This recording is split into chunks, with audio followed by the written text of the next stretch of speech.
The Deputy National Publicity Secretary of the People's Democratic Party, Ibrahim Abdullahi, joins us now. Thanks very much, Ibrahim, for joining us on Newsnight. Thank you for having me. I mean, it's like you use the right hand, to flog the child, and the use left the other hand. to pull them closer. You've just reversed the suspension of some key members, foundation members of your party, and again, you're going back to the world, stoking the embers of fire again. What exactly is going on? What's going on? Well, these are healthy developments in political activities, in political development, and for a party the size of PDP, it's not unexpected, given the background and experience of the political party, especially coming after a very keenly contested presidential election like the one we had recently. PDP was going through some murky waters of trouble, and we had to really do some resetting. It is not a comforting development, to be honest with you, but then it's something that we could not avert, and we have all come to accept it the way it is, and we are having a new healthman in acting capacity in place. So we could look at the problems bedeviling us and see how we could put some amends in place and then alter the equation and ensure that the party is given its bridal place and rekindle the confidence of the faithfuls of the political party and see how we could address the problems going forward. I'm glad you talk about the need to rekindle the confidence in the party. What exactly are those specific areas where your party, the PDP, may have dropped the ball? Where exactly are the areas of challenge that you're trying to address? Rekindle, yes, yeah. And yeah. Of course, you are not unaware of problems associated with unity of the party. There were internal wranglings even before we went to poll for the presidency and the governorship elections that held recently. We had issues with the G5 governors, which is a notorious one, like you will agree. We also had problems with... You use that word notorious advisedly? Yes, I use it deliberately because it was one thing that many faithfuls of the party thought we would address. And of course, the press itself had on this issue seriously to ensure PDP was able to nip it in the bud. But we were not able to up until the period we went to the polls. Because you allowed one man, to decide the fate of the party? I am not sure you're correct. Which is the one man in question here? Are you talking of Governor Wike or are you talking of Iyorchia? I'm talking of the chairman here, the suspended chairman. Well, to a large extent, I'm agreeing with you. We had problem with that leadership, and we are not comfortable with that leadership, as it were. And this is the development that has propped up with the new acting national chairman in place. Although he was part of the last administration, he's one person that has carved a niche for himself, an outstanding administrator, an ambassador of the country. And so he's been involved, he's been around, he will understand the problem, he's been part of it.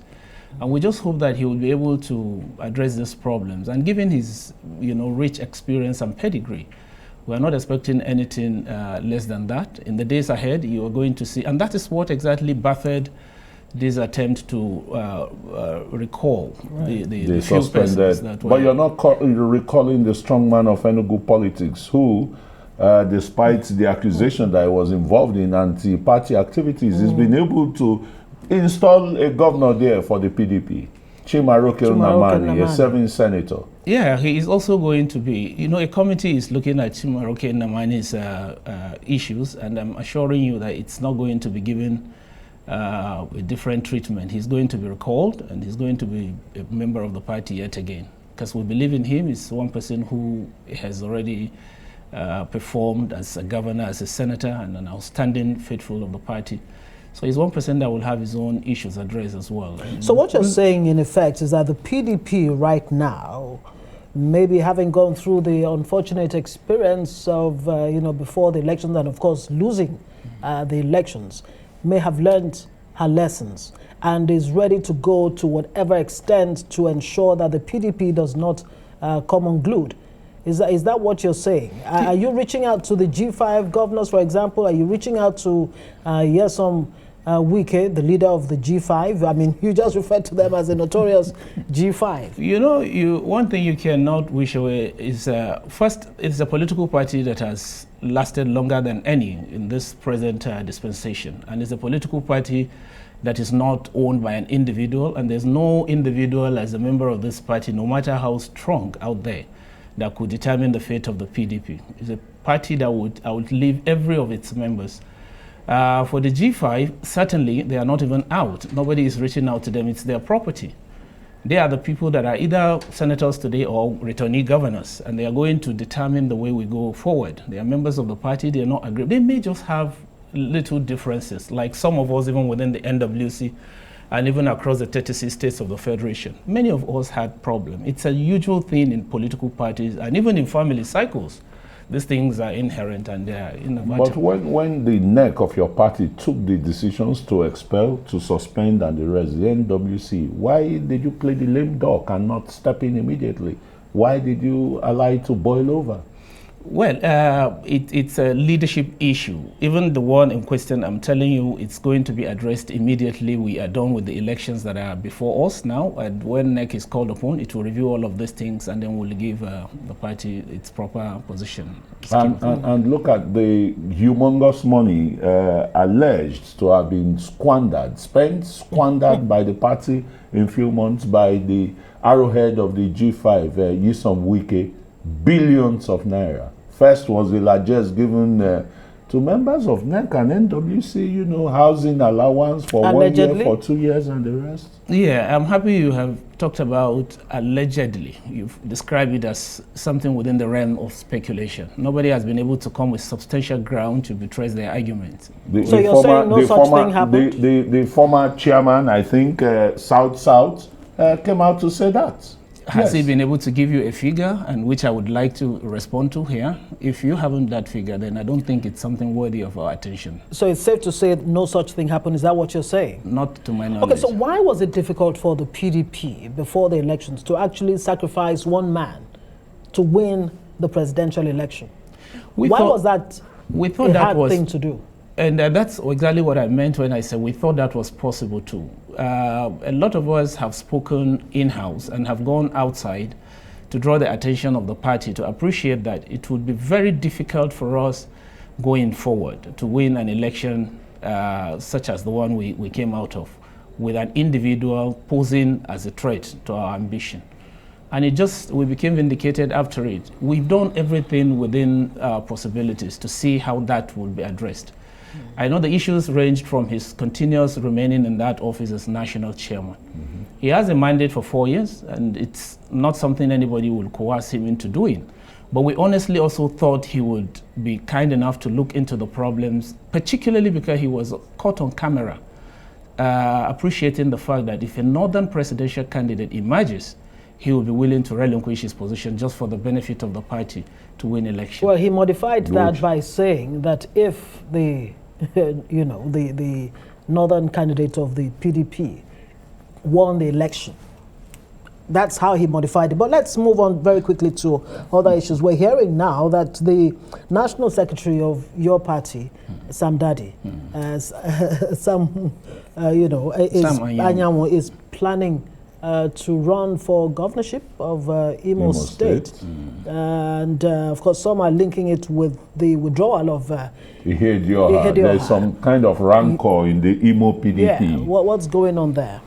Well, Senator Sam Dadi will not be running for the governorship of Imo State for the first time. In 2019 he was in the race against the same Iyorchia. And it turned out the way it did. Iyorchia got the ticket then and became governor before the Supreme Court robbed the PDP. Now, whether Senator Sam Dadi is going to go against Iyorchia or is going to contest alone against other citizens of Imo State is immaterial. What is important is that he is more than prepared and qualified to also aspire for that office. He is the national secretary of the party. He was a local government chairman. He was a member of the State House of Assembly, and then rose to the Harlow Chamber to become a senator before becoming, and he aspired for the governorship, like I earlier stated, of Imo State, before becoming the national secretary of the party. So he's eminently qualified the last time I checked, to so aspire for that. Well, still as National Secretary, is it going to be stepping down? Or no. What exactly should we expect? No, he does not require to step down as provided by law. He could remain in his position as a senator and, National Secretary and aspire for the governorship. If he gets it, he moves in there. If he wants to remain as a National Secretary, that's up to him. And your party isn't worried that a colossus like Iyorchia is leaving the party to a relatively young party. He is indeed an invaluable asset, and the reasons he gave for moving out of the party are some of the reasons that the leadership of the party presently as constituted is contending with. And so that's why we're beginning to look at immediate, I can tell you from the last couple of days, about 48 hours to be precise, since Damagun took an acting capacity. Meetings have been in and out. We have been having a series of meetings to look at this issue, so we could review the ones that are reviewable. We review to ensuring that PDP is giving it the fate of the faithfuls of the party is rekindled yet again. Right. How much support will the party be giving to the presidential candidate of your party, Atiku Abubakar, who is now, is going to answer to questions of the CCB, the special purpose vehicle case? The party is always going to rally behind its own. You could see the entire machinery of the party across all the organs of the party rallying behind him when he aspired for the presidency. And that has been consistent from 2027. I think 2011 was the first time he came for PDP after losing the opportunity in 2007 when Obasanjo supported late President Yar'Adua. But the party has been with Atiku through thick and thin. If you recall the 2019 experience and then the 2023, all the organs of the party, be it the Board of Trustees, the NEC, the NWC, and virtually all the members of the family rallied behind him and supported him. So it's not about to be different now. We're going to remain consistent with him. We're going to give him the desired support going forward. We'll wish you all the best, your party, in the reorganization that it's carrying out. And the rebranding and the new spirit within the PDP. Ibrahim Abdullahi is the Deputy National Publicity Secretary of the PDP. Thank you so much for joining us.